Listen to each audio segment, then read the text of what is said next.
Demchenko. Very good player for sure. I'm a little bit surprised if he is 1, not playing the World Cup, and 2, playing in this event. Oh. He goes for this. Oh. That is fine, I guess.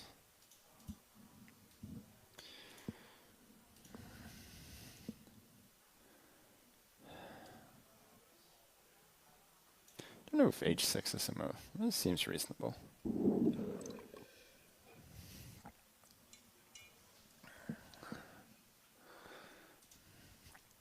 We end up with a position where one of the main features is this isolated pawn.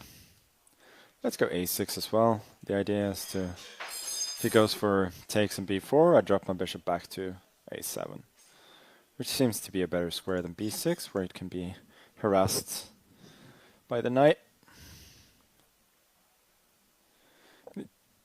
These positions are usually a bit better for white, but I like playing them as black.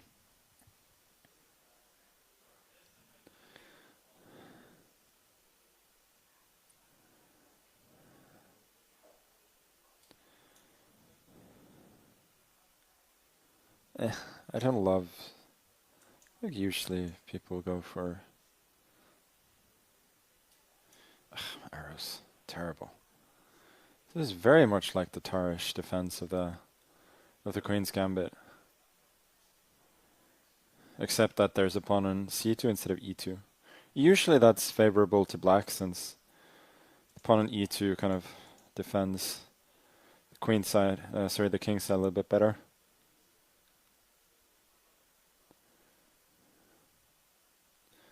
And while I have really given up this square, I do have some squares myself, like queen d2, I can start going knight e5, knight c4 maybe.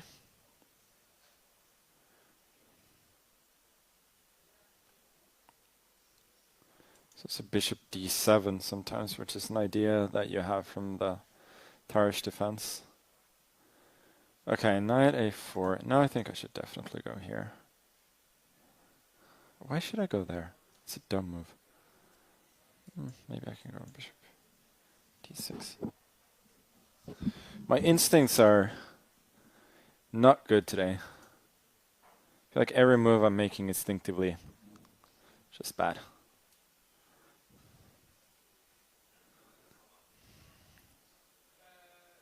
Queen c8, takes, bishop h3.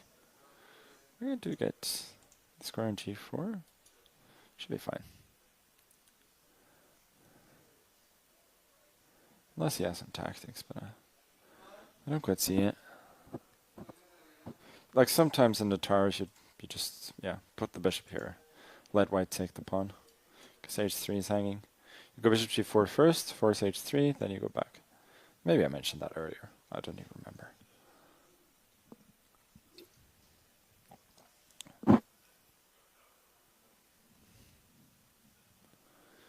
F4 is interesting. Queen d7 feels like a normal response.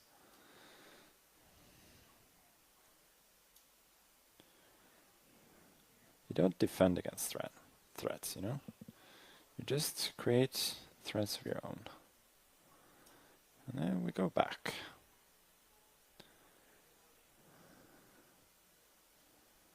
Asking, I was going to say the Russian grandmaster to move his bishop, but he is representing Slovenia now. And he did very well in the Olympiad last year, when Slovenia were, I think they were in third before the last round.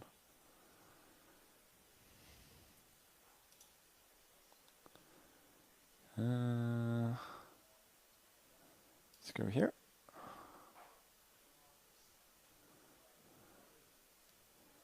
Centralization, and maybe hinting at exchange sacrifices at some point.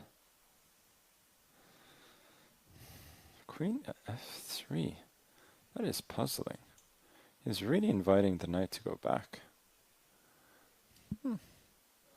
I will take your invitation, sir. Queen h1. See, this does not feel right.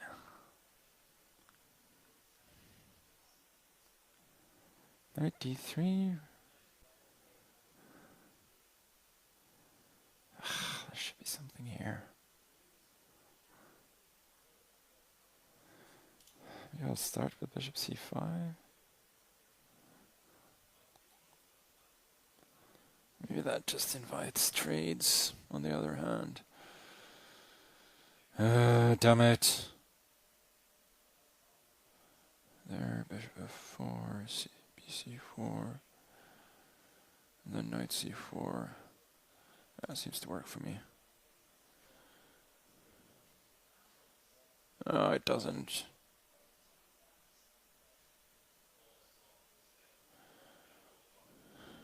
No, I don't think it does. Oh, knight c6. I 100% missed that.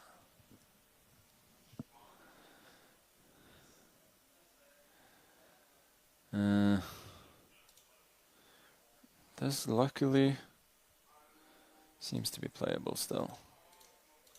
I'm definitely not in the driver's seat after this little blunder. Yeah. He's good at this kind of positional play, improving his pieces. Here, BC, bishop e6 maybe. Here, maybe fe6, and I'm winning this. a3 is hanging. Maybe I have a little something something.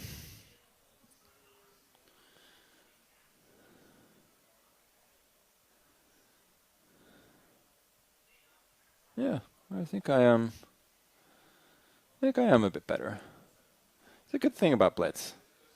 It exposes you for making these evaluations that you constantly change. So commentary is naturally going to be a bit of a stream of conscience. And then, because you will change your mind very quickly, it makes you sound a bit silly sometimes. Okay, let's take,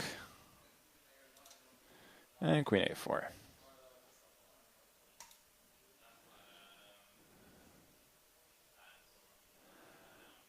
And I am both somewhat better, and there's a very serious chance that another opponent is going to be taken straight to Flagtown.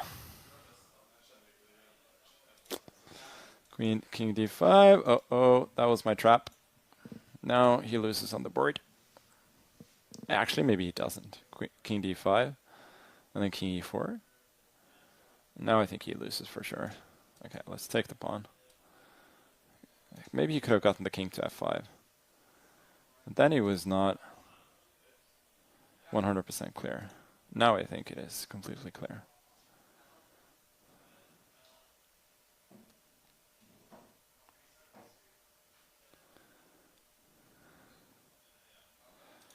Yeah, just push the pawn. There's nothing he can do. That's the thing I love about Title Tuesday. Poor time management actually gets punished now, to a much larger degree than it did before. So it's just more demanding. Yes, he did play a good game, but he wasn't fast enough. And then normally in chess you can rely on, you can play all right, and you can play just well enough to hold the position. I'm not saying he's certainly going to have held the position regardless, but it just makes it a little bit more difficult because he doesn't have the same safety net. So here I have a good position. That was a bit of a dumb move. Here b5 was bad because of knight c6. And as I said, I didn't feel like I was better at all. Rook g5. And now, as I said, well, I said that I felt like I had the upper hand, but you know, that was the decisive mistake. Spending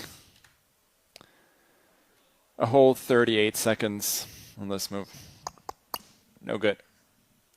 That is not good enough.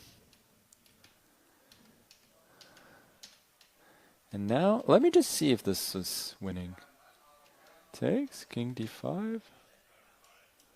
How exactly does it win? King e4. And you see, it's a narrow path. Because if I go here, I have to go back. So with this evaluation, I'm assuming h4 is probably a draw. Let's see, king g6. So this is the path. I go to h7, which is a little bit counterintuitive, bringing the king away from the center. But the point is, I want to block this square. Rook goes over here. Boom! You start running. King f5, and you run again. Only move to win. Rook a6, h2, Rook a1, and specifically bishop f2. This is almost steady-like. The rook is caught in the trap, and it can't walk out.